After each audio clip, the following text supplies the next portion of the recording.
За та бүхэнд энэ өдрийн мэндийг хүргэе. Монголын хараагчдын үндэсний холбоо, ариун бичээс нийгэмлэг, Монгол дахь кампус Corset Christ одоогоос 4 жилийн өмнө 2022 онд өврийн сайхан хангаан нутгаас эхлэлтэй Райл цонх төсөл өнөөдөр 10 гаруй аймагт хэрэгжиж 2 шатны сургалтыг амжилттай хэрэгжүүлээд цөөнгүй олон суралцагчдтай, багш нартай болж чадлаа. Монголын хараагчдын үндэсний холбоон дээр одоо Райл цонх төслийн 3 дахь шатны үйл ажиллагаа зохион байгуулагдаж байна. Энэ 3 дахь шатны үйл ажиллагаа маань болохоор орон нутгаас оролцогч нар маань яг ирж танхимын сургалтанд хамрагдаж байгаа. Энэхүү танхимын сургалт нь Braille үсгийн сургалтаас гадна орон зайн чиг баримжааны сургалт, технологийн сургалт гэх мэт сургалтуудыг одоо зохион байгуулж байгаадаа бол маш их чухал ач холбогдолтой.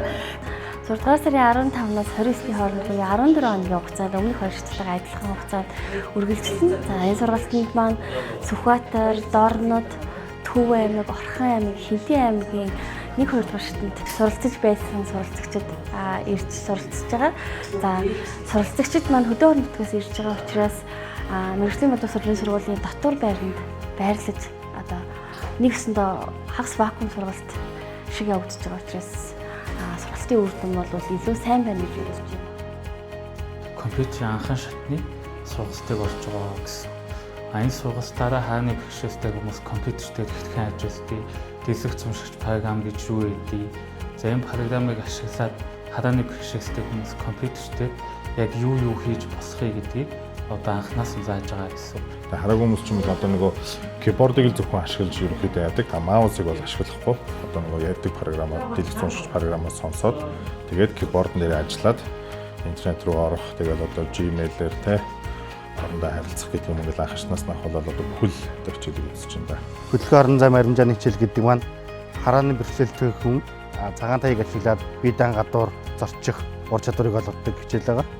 Тэгээ хүмүүсийн буруу ойлголт гэдэг нь зөвхөн бүрэн харахгүй хүн л одоо цагаан таяг барьж явдаг гэж бол гэтэл сул хараатай хүмүүс бас энэ хичээл рүү ордог. За сая бол хэд оюу дундаа за дотор байрнаас гараад үндэслэн хичээлийн танхим руу явах хэсгийг бол бүлгээр болон нэг нэгээр нь зааж өглөө. За би хөдөө орон нутгаас ирсэн. Намайг Цэгмэд гэдэг. Миний хараа бол 100% те. Анх бол би сул хардаг байсан. Энэ орон зайн баримжаанд одоо ингээд суралцаж эхэлж байна.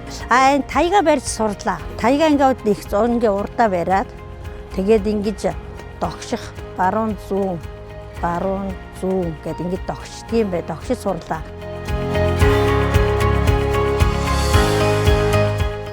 Багш нь ч тэр суралцагчид нь ч тэр энэ төсөлтөө чин сэтгэлээсээ хандаж өөрсдийгөө 100% дайчилж ингэж оролцоорой гэж хүсмээр байна. Тэгээд өнөөдөр хүрэлцэн ирсэн та бүхэнд маш их баярлалаа.